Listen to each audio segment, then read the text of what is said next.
Por que falar de comunismo, falar de esquerda é tão importante?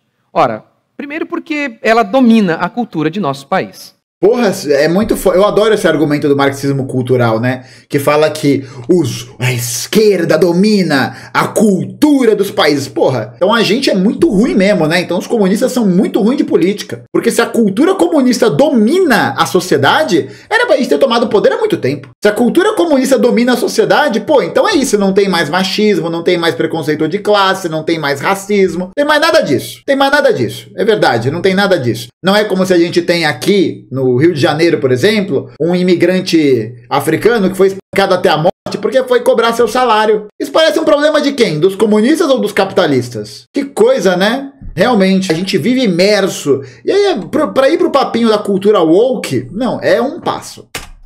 E ela vai contra os valores mais importantes da nossa fé, da fé cristã. Ouça algumas frases de Karl Marx, o pai do comunismo. O pai do comunismo, né? O Karl Marx estava lá, aí veio o Espírito Santo, né? O Espírito Canto, porque afinal de contas, comunista é uma religião, foi lá e engravidou o Marx. Aí o Marx teve neném, ficou grávido do comunismo. Ó pai Marx!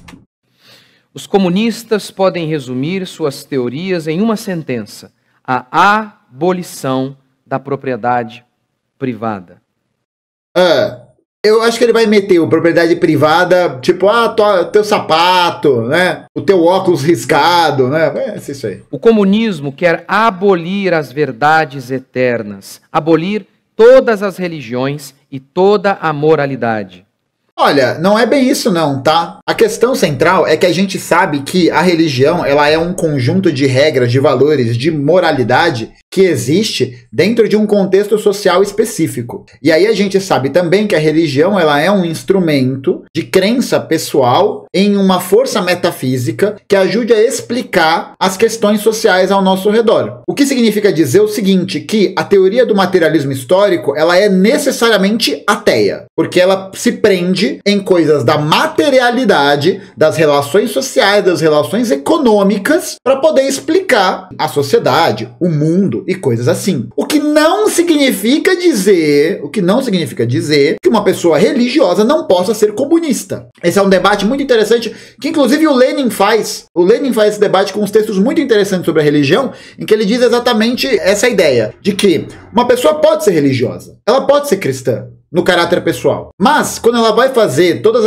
as apreensões e análises políticas, pensar a política na perspectiva da luta de classes, da revolução e blá blá blá, ela não pode se utilizar de elementos metafísicos e materiais para explicar seus princípios. Não pode por quê? Porque o materialismo histórico é uma teoria que não é metafísica. É uma teoria que é baseada nas relações sociais. Inclusive, aqui um exemplo muito interessante é Cuba. Era até 1976... se eu não me engano, até os anos 90, não lembro exatamente quando, uma nação ateia, uma república socialista ateia, como era a União Soviética, como era a Albânia e tal. O que acontece? Cuba reverte essa posição e adquire, um tempo depois, o estado de estado laico. Cuba vira um estado laico, porque entende que a religiosidade faz parte da construção social da sociedade cubana de uma maneira muito presente. Então não adianta impor o ateísmo, né? Não adianta impor esse modo de vida religioso sem que isso seja cultivado e preparado entre as massas, ignorando todo o processo de formação histórico daquela sociedade, daquela população. Hoje em dia, Cuba é um estado laico. E eu acho que o fato de manter essa abertura permite com que haja essa comparação. Abolição da família,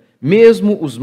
Mas aí fica complicado, pô. Se a minha crença influencia diretamente na minha perspectiva da sociedade, não tem como eu separar a minha moralidade pessoal da concepção de política.